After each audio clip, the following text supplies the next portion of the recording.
Oi, pessoal, tudo bem? Meu nome é Valentina Marigo e hoje vamos dar uma revisada no conteúdo de relevo e solo. Bom, para começar, vamos falar o que é relevo.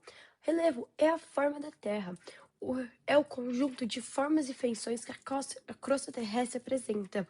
Vamos pensar nele como a topografia, o cenário ou o palco onde a vida acontece. Ele define as altitudes, as inclinações e os formatos das paisagens. Ele é gerado por uma combinação de forças, que também podem ser chamadas de agentes internos e externos. Os internos são, por exemplo, o movimento das placas tectônicas e o vulcanismo, que podem criar, por exemplo, as montanhas. Já os agentes externos ou forças externas podem ser a chuva, o vento ou até nós que degradam essas formas mais superficialmente. Outro exemplo é a erosão. Alguns exemplos de relevo são as montanhas, planaltos, planícies, depressões, vales e cordilheiras. Então vamos falar um pouquinho mais sobre esses exemplos. As montanhas são as maiores elevações da Terra, com encostas íngremes e vales profundos, formadas principalmente pelo choque de placas tectônicas. Quando alinhadas, formam as cordilheiras, formadas pelo movimento de subducção, que é a sequência do movimento convergente, do choque das placas tectônicas, onde a menos densa vai para cima, formando as cordilheiras. Os exemplos delas são a dos Andes e a Himalaia, e elas são conhecidas como cordilheiras ou dobramentos modernos. Agora, os planaltos são superfícies elevadas ou levemente elevadas e acidentadas ou planas, onde o desgaste, no caso a erosão, é maior que o acúmulo de sedimentos. No caso, explicando melhor, elas são os escudos cristalinos, onde são as estruturas mais antigas que a Terra já teve. Porém, com todo esse tempo, todo esse desgaste, toda essa erosão, essa ação de ventos e chuvas do próprio ser humano também, ela vai se desgastando. E no que um dia foi com altas atitudes, vai desgastando e ficando superficialmente elevada, com quase baixas altitudes ou quase planas. Alguns exemplos delas é o Planalto Central Brasileiro e o Planalto do Tietê. Já a planície são áreas essencialmente baixas e de baixa altitude, onde predomina o acúmulo de sedimento, no caso, a sedimentação, trazidos pela água ou vento. São conhecidos também como bacia sedimentar, onde, principalmente nos escudos cristalinos, é submetido a chuva, a ação humana, a erosão e os sedimentos. Isso demora muito tempo, são acumulados e formam novas estruturas. Nesse caso, as planícies. Alguns exemplos delas são a planície amazônica e a planície do Pantanal.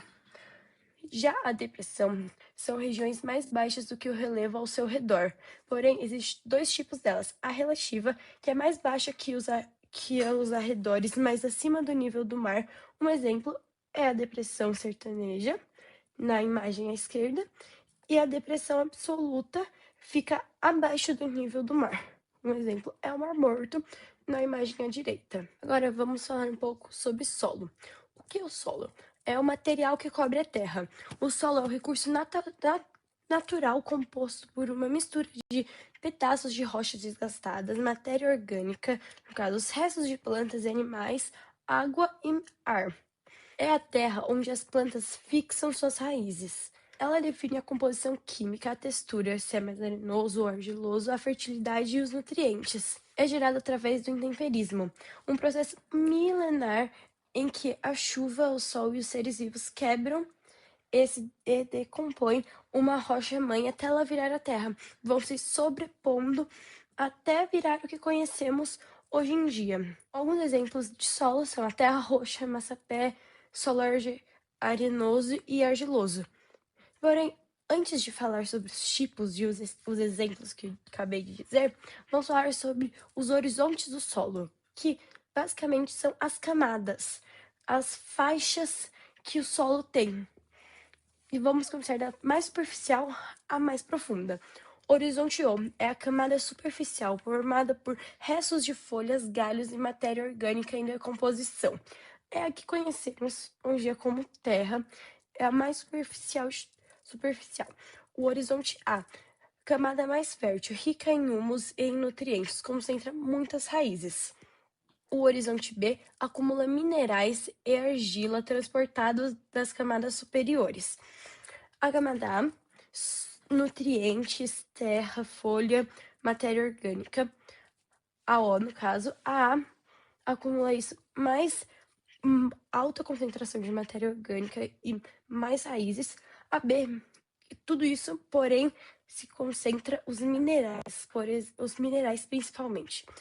O C, composto por fragmentos de rochas pouco alteradas pelo intemperismo.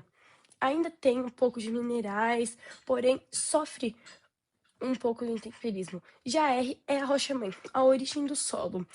É onde tudo começou, antes de ocorrer o intemperismo, tudo. Então, agora eu vou dar uns exemplos de solos. Primeiramente, o solo argiloso. Ele é composto por partículas muito pequenas de argila. É denso e pouco permeável, assim podendo ficar com a água retida com facilidade na época de chuva e rachado no período de seca. A sua fertilidade se baseia em uma boa retenção de nutrientes e água, sendo muito utilizado na agricultura. Porém, ele tem que ser muito bem manejado, pois ele é denso e pouco permeável. Já em contraste, o solo arenoso, ele contém grande quantidade de areia, sendo mais de 70% dele. É muito poroso e permeável, assim a água passa rapidamente por ele e carregando os nutrientes. Esse processo de carregar os nutrientes consigo na ação da água passando pelo solo se chama lixiviação. Sua fertilidade geralmente é baixa, pois seca muito rápido e retém pouca matéria orgânica. Agora, o equilíbrio entre os dois e o ideal para o cultivo e o mais usado é o solo humoso, mais conhecido como orgânico. Ele é rico em matéria orgânica em decomposição. O humus tem cor escura, boa retenção de água e boa circulação de ar. Sua fertilidade é altíssima e é ideal para a agricultura. Bom, gente, essa foi a aula. Muito obrigada por assistir ela. E é isso. Espero que vocês tenham gostado e aprendido e revisado um pouquinho desse conteúdo.